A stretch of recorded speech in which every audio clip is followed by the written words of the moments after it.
Alors, pour la fête des mères, on va parler de la femme samaritaine. C'est un peu étrange, mais on était rendu là simplement dans le parcours de l'Évangile selon Jean. Alors, justement, on continue en fait la partie qui a commencé la semaine dernière avec Luc Joël, la conversation entre Jésus et la femme samaritaine au puits. Et dans cette conversation-là, on a vu dans les 15 premiers versets que Jésus vient de faire un grand voyage, il est fatigué et il décide de s'arrêter en Samarie à un puits.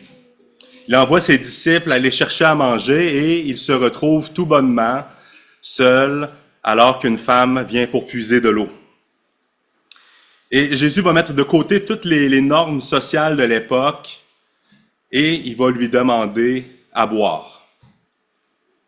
Et cette conversation-là va rapidement se transformer, non pas en une conversation en lien avec de l'eau physique, mais bien de l'eau vive, spirituelle. Jésus va lui tendre une perche en lui disant « Est-ce que tu veux de cette eau vive avec laquelle tu n'auras plus jamais soif? » On voit dans ce passage-là l'humanité de Jésus. Il était fatigué. Il s'est arrêté pour se reposer. Il avait soif. Rappelons-nous que Jésus est, oui, pleinement humain, mais il est également pleinement divin, pleinement Dieu. Et on va voir justement dans notre passage de ce matin que sa divinité est beaucoup plus soulignée dans cette section-là. Je vous invite à prendre justement Jean 4 à partir du verset 16 et on va lire jusqu'au verset 26.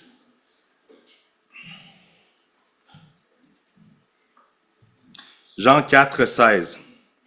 Jésus lui dit, « Va appeler ton mari et reviens ici. » La femme répondit, « Je n'ai pas de mari. » Et Jésus lui répondit, « Tu as bien fait de... » Excusez, il faut que je tourne ma page. « Tu as bien fait de dire, je n'ai pas de mari, car tu as eu 5 maris, et l'homme que tu as maintenant n'est pas ton mari.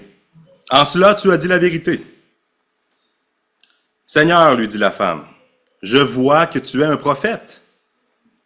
Nos ancêtres ont adoré sur cette montagne et vous dites que l'endroit où il faut adorer est à Jérusalem. Femme, lui dit Jésus, crois-moi, l'heure vient où ce ne sera ni sur cette montagne, ni à Jérusalem que vous adorerez le Père. Vous adorez ce que vous ne connaissez pas. Nous adorons ce que nous connaissons, car le salut vient des Juifs. Mais l'heure vient, et elle est déjà là, où les vrais adorateurs adoreront le Père en esprit et en vérité. En effet, ce sont là les adorateurs que recherche le Père. Dieu est esprit, et il faut que ceux qui l'adorent en esprit et en vérité. La femme lui dit, « Je sais que le Messie doit venir, celui qu'on appelle le Christ. Quand il va être venu, il nous annoncera tout. » Et Jésus lui répondit, « Je le suis, moi qui te parle. » Ici se termine la lecture de la parole. Je vous invite à prier avec moi. Père éternel, exhorte-nous à travers la parole. On l'a encore chanté ce matin. Ta parole est notre essentiel. Ta parole est éternelle. Et ce matin, on a le privilège de l'ouvrir, de l'étudier. Parle-nous à travers ta parole. Exhorte-nous à être encore plus semblable à ton Fils qui s'est approché de cette dame pour lui offrir la vie éternelle. Donne-nous cette compassion-là qui habitait constamment ton Fils pour ceux qui sont perdus, ceux qui sont dans leur péché. Parle-nous ce matin. Amen. Alors, avant d'entrer dans le vif du sujet, j'aimerais qu'on recule un petit peu en arrière, en Jean 3. Parce qu'en Jean 3, on a eu une conversation avec Nicodème. Et j'aimerais voir le contraste entre Nicodème en Jean 3 et la femme samaritaine en Jean 4. Nicodème va volontairement à la rencontre de Jésus tard le soir dans un jardin. C'est un homme, c'est un juif instruit, un érudit, un enseignant qui a une très grande popularité. C'est un religieux qui semble vivre une bonne vie honnête, qui semble vraiment s'intéresser, qui semble vraiment rechercher.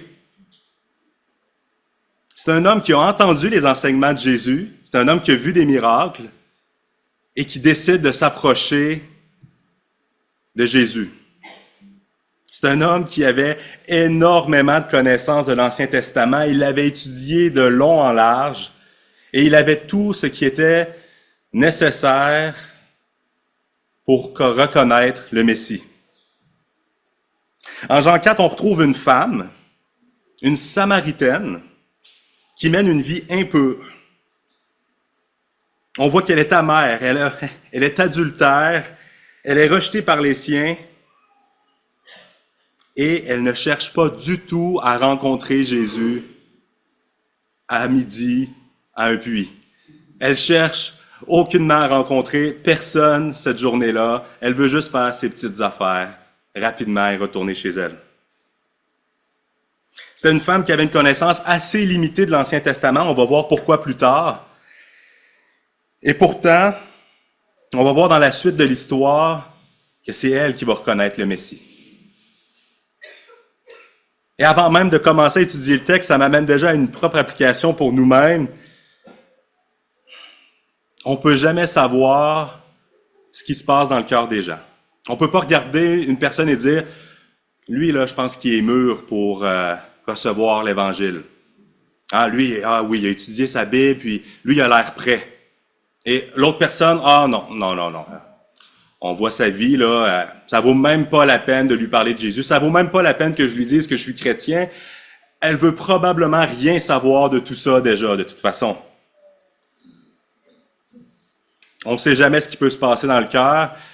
Puis surtout, ce qu'on sait par contre, c'est qu'on a un Dieu de l'impossible. Un Dieu qui peut transformer un cœur qui est amer, un cœur qui est en pierre, vers un cœur de chair. Le Saint-Esprit travaille parfois dans l'ombre, il va préparer le cœur des gens sans qu'il y ait un quelconque fruit, quelconque apparence de quelqu'un qui voudrait bien s'intéresser à Christ, à l'Évangile. Et pourtant. Donc, c'est quoi notre rôle? Notre rôle, c'est pas de regarder qui est prêt à entendre l'Évangile, qui est prêt à peut-être... Non, notre rôle, c'est pas de faire un filtre. Notre rôle, c'est d'annoncer l'Évangile, comme Jésus l'a fait à cette femme samaritaine. Notre rôle, c'est de témoigner autant aux religieux érudits de cette époque, qui ne ressemblent pas aux pharisiens, autant aux religieux qu'aux samaritains. Autant à ceux qui mènent une bonne vie qu'à ceux qui sont mis de côté par la société, ceux qui sont rejetés. Et donc, la semaine dernière, on a vu comment Jésus a entrepris une conversation avec cette femme, en lui posant une question, en lui demandant un service. « Donne-moi à boire. » Et on arrive ce matin à un point tournant de la conversation. On parlait d'eau vive, on parlait de puits. La femme semblait pas nécessairement comprendre. Et là, au verset 16, Jésus lui dit « Va appeler ton mari et reviens ici. » Jésus lui parle d'eau vive, évidemment spirituelle. Elle parle de ses besoins physiques. « Donne-moi à boire pour plus que j'aie à creuser dans le puits, à puiser dans le puits. » Jésus constate clairement qu'ils n'ont pas la même conversation. Il parle de ses besoins spirituels, elle est encore dans ses besoins physiques, matériels. Et donc, il va décider de lui offrir tellement plus qu'une eau qui comblerait sa soif physique. Il veut tellement lui offrir plus que juste ses besoins de base ici, boire, manger. Et donc, pour lui transmettre ce message-là, il va décider de changer de sujet pour peut-être prendre un autre angle. Il va tendre une perche à la femme en lui demandant d'aller chercher son mari, sachant pertinemment sa situation conjugale. Jésus, il sait ce qui se passe. Mais en faisant ça, il met l'emphase sur un besoin bien plus important que ses besoins physiques. Son besoin de confesser son péché et d'être pardonné de son péché. Et au verset 17, la femme répondit « Je n'ai pas de mari. » Tu as bien fait de dire, je n'ai pas de mari, car tu as eu 5 maris, et l'homme que tu as maintenant n'est pas ton mari. En cela, tu as dit la vérité. Bon, on va mettre quelque chose au clair, là. La femme n'a pas menti, ça c'est très vrai, mais elle n'a pas dit toute la vérité. Je ne veux pas être trop dur avec la Samaritaine, mais là, de fait, simplement dire « je n'ai pas de mari », ça ne résume pas nécessairement sa situation. C'est parfois facile de dire juste une petite parcelle de vérité, sans nécessairement dire le reste. Moi, ça m'arrive par moments de dire « ah ben j'ai pas menti, j'ai pas menti ». Lorsqu'on doit jurer à la cour, on promet de dire toute la vérité, rien que la vérité. C'est une fameuse phrase qui représente, et je suis allé chercher une petite définition, un serment figé par lequel un témoin promet de dire tout ce qu'il sait d'utile à l'instruction et de ne pas mentir. Clairement, la femme a dit la vérité, mais elle n'a pas dit toute la vérité. Et on peut le comprendre, on peut se mettre à sa place un instant, et elle connaît Jésus depuis peut-être 10, 15 minutes. On ne sait pas combien de temps que la discussion a duré. Ça lui intéresse probablement pas d'entrer dans sa situation conjugale qui est très complexe avec un parfait étranger, un juif, qui est déjà à la base méprisait les Samaritains. Elle ne veut pas nécessairement lui donner du stock, des éléments de plus pour la mépriser. Elle ne veut pas embarquer dans cette conversation-là, c'est clair. Mais ce qu'elle ignore, c'est qu'elle discute, non pas avec un simple juif, mais avec le Fils de Dieu, qui la connaît mieux qu'elle-même se connaît. Et non seulement il la connaît mieux, mais il lui pose cette question-là parce qu'il veut la restaurer. Il ne pose pas cette question-là simplement par curiosité, parce qu'il sait déjà la réponse. Il veut que la femme fasse une confession, qu'elle reconnaisse cette situation, et il veut lui tendre une perche. Puis Jésus va utiliser justement cette réponse voilée que la femme donne, je n'ai pas de mari, pour lui dévoiler sa connaissance surnaturelle de la situation. Il l'avait fait avec Nathanaël dans le passé, en disant « Quand tu étais caché sous le figuier, je t'ai vu ». Jésus va prendre plaisir à montrer de manière très, très minime une petite parcelle de son omniscience, le fait qu'il sait tout. Il va juste lui révéler « Je connais ta situation ». Il lui a pas donné tous les détails, mais juste assez pour que « Ah oui, cet homme-là sait des choses qu'il ne pourrait pas connaître à moins d'avoir une connaissance surnaturelle ». Mais Jésus va faire preuve de compassion dans sa réponse. Il ne va pas simplement pointer son péché pour la mépriser, l'abaisser, lui montrer à quel point elle vit une situation de péché méprisable. Non. Il l'annonce avec douceur et lui dit même, « En cela, tu as dit la vérité. Tu as dit la vérité sur cet aspect-là, mais j'en sais plus. Je sais c'est quoi qui se passe. » Jésus, il demeure dans la vérité, une vérité entière, mais il fait également preuve de compassion, d'amour. Il ne va pas couvrir son péché. Il ne va pas le diminuer. Il ne va pas dire « Ah, ça, c'est pas grave, c'est un détail, tu avais des bonnes raisons. » Non, il n'embarque pas là-dedans. Et le texte ne va pas nous dire c'était quoi la situation des 5 autres maris. Est-ce que c'était des décès? Est-ce que c'est eux autres qui ont décidé de se divorcer? Est-ce que c'est la femme qui a décidé de se divorcer? On l'ignore. On l'ignore. Mais une chose est certaine, c'est que présentement, dans sa vie, elle est avec un homme qui n'est pas son mari. Elle est dans une situation de concubinage. Et ça, Jésus le pointe. Et comment est-ce que la femme samaritaine va réagir à cette annonce? Le fait, tu essaies de cacher un peu d'informations à un étranger et il te sort cette information-là. Dès le verset 19, elle dit « Seigneur, je vois que tu es un prophète. Nos ancêtres ont adoré sur cette montagne et vous, vous dites que l'endroit où il faut adorer est à Jérusalem. » Attendez, là, est-ce que j'ai sauté des versets? On a pratiquement l'impression que oui, là, hein?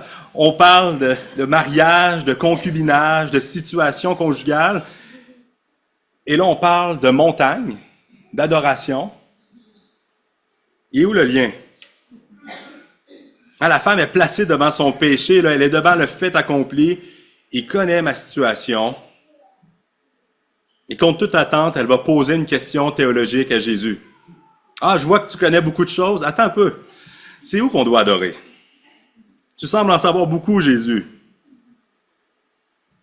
Vraiment, jusqu'à maintenant, si on part du verset 1er du chapitre 4, la discussion semble décousue. On parle d'eau, de puits, d'eau vive, mariage, concubinage, montagne, adoration. Pourquoi est-ce qu'elle pose cette question-là sur l'adoration? Il y a un petit cours d'histoire très rapide. Il y avait un gros désaccord entre les Juifs et les Samaritains à l'époque sur l'endroit approprié pour adorer l'Éternel. Les deux clans cherchaient à adorer Dieu, mais les deux clans avaient des informations différentes sur l'endroit où on devait adorer. Les deux clans reconnaissaient le fait qu'il y avait un endroit précis que l'Éternel avait déclaré, mais ils ne se basaient pas sur les mêmes textes pour arriver à la conclusion. Les Samaritains de l'époque, ils adhéraient seulement au Pentateuque, les 5 premiers livres de la Bible, Genèse, Exode, Lévitique, Nombre, Deutéronome. Et dans ces livres, il n'est pas question du temple de Jérusalem. On sait que ça va arriver plus tard avec David, avec Salomon. Il va être seulement question du mont Garizim, en Deutéronome 11, 29. Lorsque l'Éternel, ton Dieu, t'aura fait entrer dans le pays dont tu vas prendre possession, tu prononceras la bénédiction sur le mont Garizim et la malédiction sur le mont Ébal. Pour cette raison et pour plusieurs d'autres raisons qu'on ne traitera pas ce matin, les Samaritains étaient convaincus que l'endroit où adorer, c'était le mont Garizim. Pour les Juifs, eux autres, ils adhéraient à toute la Torah, tout l'Ancien Testament. Et dans 2 Chroniques, entre autres, on retrouve l'édification du temple qui était situé à Jérusalem, sur le mont Moria. Et donc, pour eux, l'adoration doit avoir lieu au temple de Jérusalem, la maison de l'Éternel. Est-ce que vous voyez le problème? On a 2 personnes qui sont convaincues de leur situation, qui sont convaincues de leurs écrits, qui disent non, c'est là, non, c'est là. Les Samaritains, ils disent, ah, tu te bases sur des textes non inspirés. C'est juste le Pentateuque qui est inspiré, c'est le mont Garizim. Et les Juifs, eux autres, ils disent, tu as rejeté une énorme partie de l'Ancien Testament, de la Torah qui appelait à l'époque. Tu n'es pas à jour sur la manière d'adorer.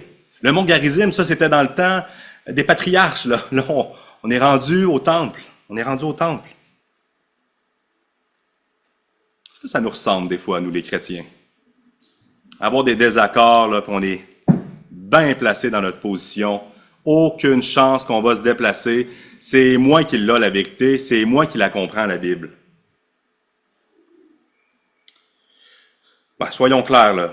C'est très pertinent d'avoir des positions bien arrêtées. Avant que Stéphane me sorte de la chair. C'est très important d'avoir des positions très arrêtées, des convictions personnelles, mais des convictions d'Église également sur des doctrines fondamentales, le christianisme, la christologie, la Trinité, le fait que Jésus est ressuscité, le salut par la foi.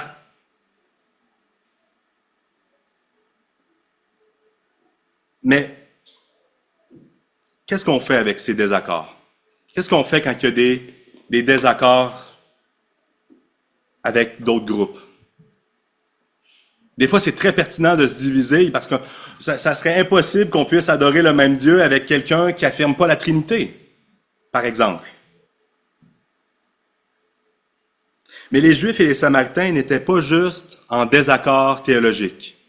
Ils n'avaient pas juste fait une séparation en disant « OK, vous croyez ça, allez adorer. Et nous, on croit ça, on va aller adorer au mont Garizim. » C'est pas ça qu'ils avaient fait. Ça s'était transformé en profonde amertume, en mépris, en haine. Assez pour que les Juifs faisaient un énorme détour juste pour pas piler en Samarie. Terre impure. Ils ne voulaient pas manger de la nourriture des Samaritains parce que c'était impur. Comment est-ce que Jésus, un Juif, va réagir? Il va traverser la Samarie. Il va envoyer ses disciples aller chercher de la nourriture en Samarie. Il va s'asseoir à un puits, il va demander de l'eau à une femme samaritaine et il va entreprendre une conversation avec elle, malgré les possibles désaccords théologiques. Il aime cette femme. Il demeure ferme dans la vérité, on va le voir plus tard dans sa réponse. Mais il a un cœur de compassion. Il a un cœur qui veut prendre soin de cette femme-là. Malgré les petites pointes qu'elle va lancer au début de la conversation, « Toi, tu cherches à me parler à moi, une femme samaritaine? Est-ce que je ne suis pas trop impur pour toi? » Non, Jésus n'embarque pas. Jésus passe par-dessus. Moi, ça me parle. Est-ce qu'on fait preuve d'autant d'amour et de compassion envers ceux qui ont des désaccords avec nous? Et là, on peut parler de désaccords théologiques, mais on peut parler de désaccords sociaux, désaccords.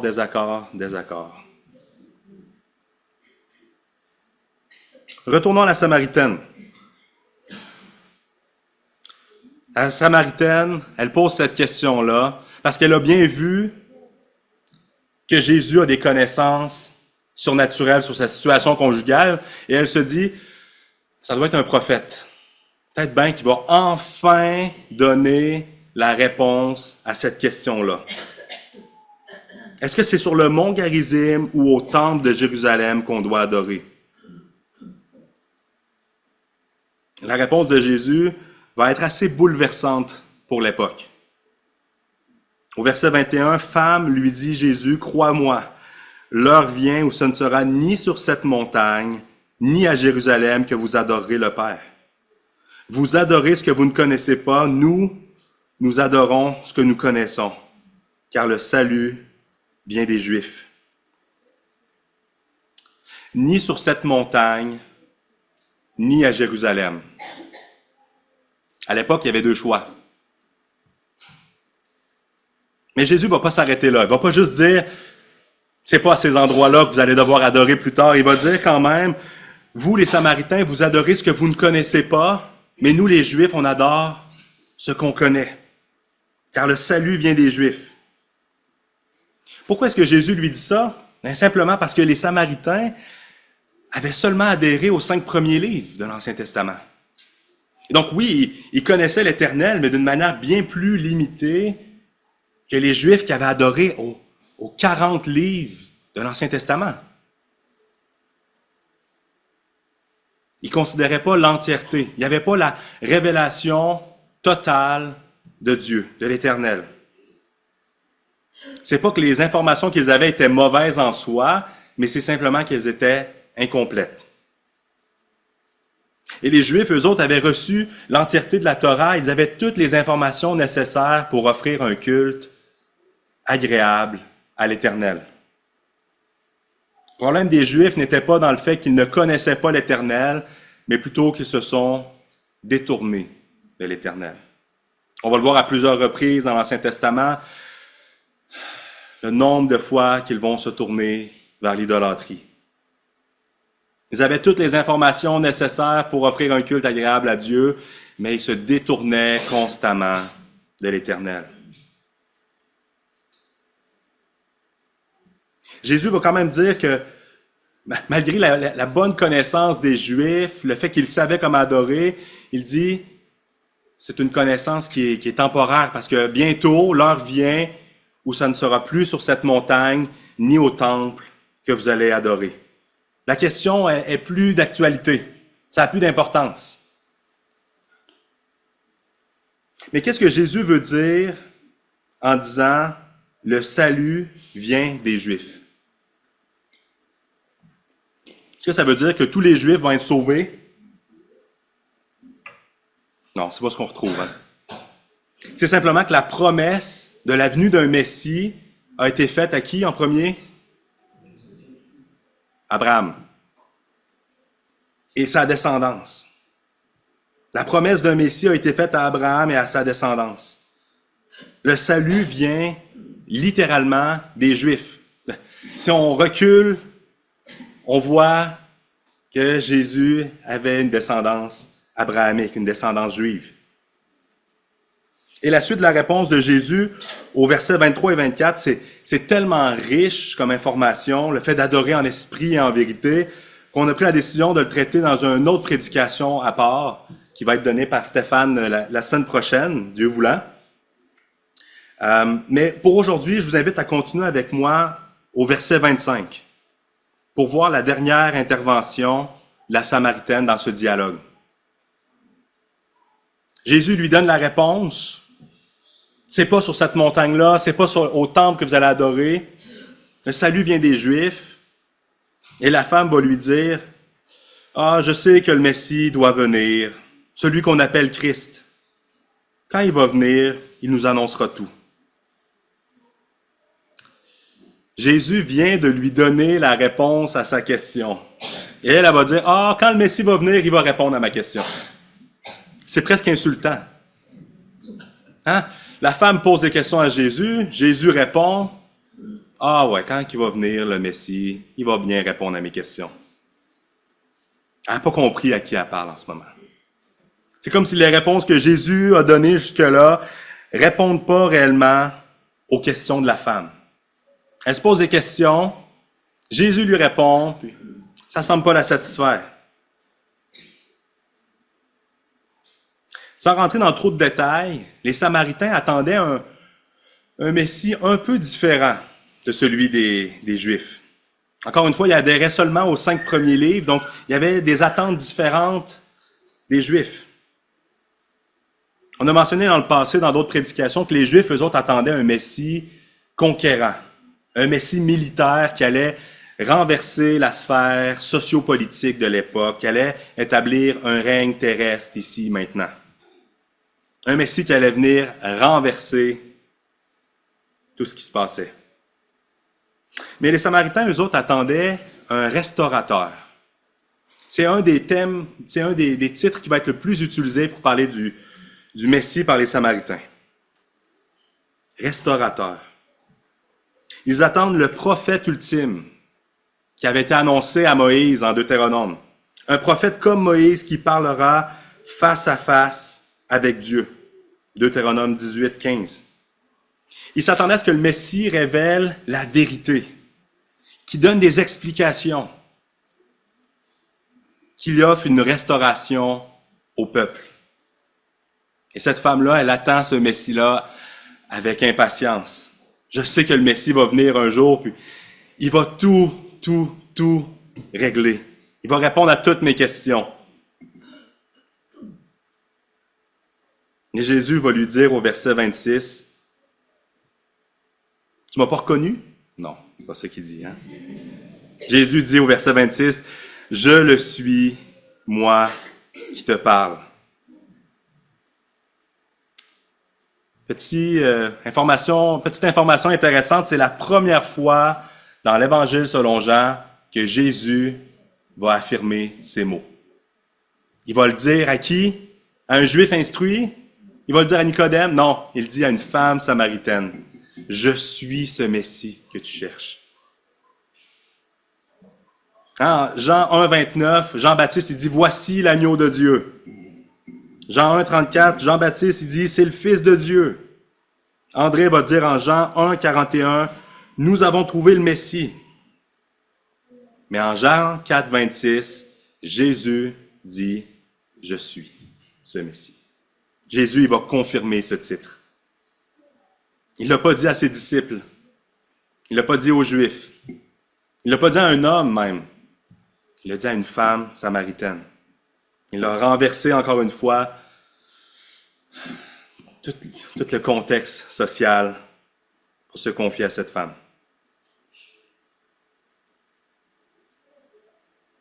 Je suis cette personne qui peut répondre à toutes tes questions. Je suis celui qui peut t'offrir l'eau vive. Je peux et je veux te restaurer. Je suis ce Messie que tu attends. C'est comme ça que se termine le passage de ce matin. On va voir la suite dans quelques semaines, comment est-ce que cette femme-là va réagir à cette annonce. On va voir aussi que les disciples vont éventuellement revenir de leur commission. On va voir tout cet échange-là, qu'est-ce qui va se passer à la suite. Mais ce que j'aimerais qu'on se rappelle ce matin, c'est que les Juifs de l'époque avaient complètement coupé la relation avec les Samaritains. Il n'était pas question d'entrer dans leur territoire. Il n'était pas question que les Samaritains viennent nous parler. Ils étaient impurs. Et même si les Juifs avaient essentiellement raison dans le fait qu'ils devaient adorer au temple, ils avaient raison sur la manière appropriée d'adorer l'Éternel, ils avaient poussé le désaccord tellement loin qu'ils en étaient venus à haïr les Samaritains. Ce n'est pas Jésus. Jésus s'est approché de cette femme qui ne voulait pas être approchée, qui ne cherchait pas à parler. Il lui a annoncé qu'il était le Messie attendu. Il est passé par-dessus les barrières culturelles de l'époque pour annoncer la bonne nouvelle à une femme qui était rejetée. Rejetée non pas seulement des Juifs, mais de sa propre famille, de son propre village. Elle devait aller puiser de l'eau seule, non pas avec les autres femmes le soir.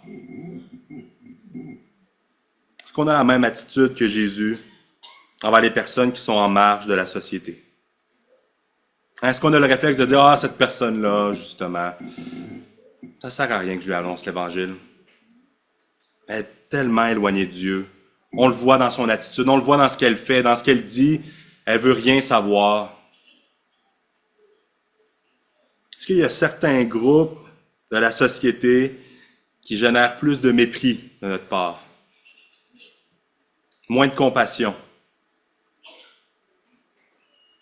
Pourtant, Romains 10, 12 va nous dire « Ainsi, il n'y a aucune différence entre le juif et le non-juif, puisqu'ils sont tous le même Seigneur qui se montre généreux pour tous ceux qui font appel à lui. En effet, toute personne qui fera appel au nom du Seigneur sera sauvée. » L'Évangile est extrêmement inclusif dans le sens qu'il est pour toute personne.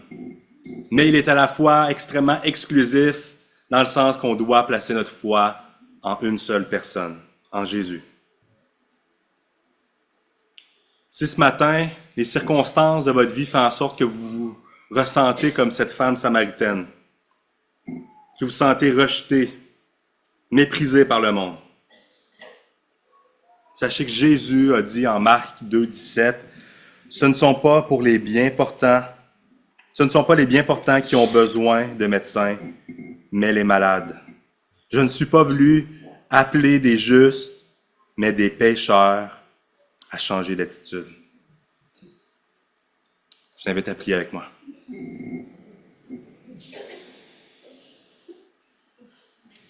Seigneur, on voit dans ce passage ce matin toute la compassion que tu as pu avoir envers une femme samaritaine qui avait une vie méprisable. N'importe quel juif aurait regardé cette femme et, avec mépris, n'aurait jamais osé s'approcher d'elle. Mais pas toi. Toi, tu as vu cette femme dans son entièreté. Tu as vu la laideur qui se trouvait dans sa vie et tu as eu compassion. Tu t'es approché d'elle. Tu lui as tendu des perches. Aide-nous à avoir cette même compassion aujourd'hui pour ceux qui sont autour de nous. Aide-nous à passer par-dessus nos préjugés, Seigneur, pour annoncer l'Évangile à ceux qui en ont besoin. On le sait que nous-mêmes, on n'était pas dignes de ton amour. Et pourtant, tu nous as tellement aimés que tu as offert la seule solution pour nos péchés, pour notre situation. Tu as envoyé ton Fils. Seigneur, remplis-nous de cet amour pour qu'on déborde sur les autres, qu'on aille vers les autres, annoncer cette bonne nouvelle de restauration qui est en ton nom. Amen. Merci pour votre écoute.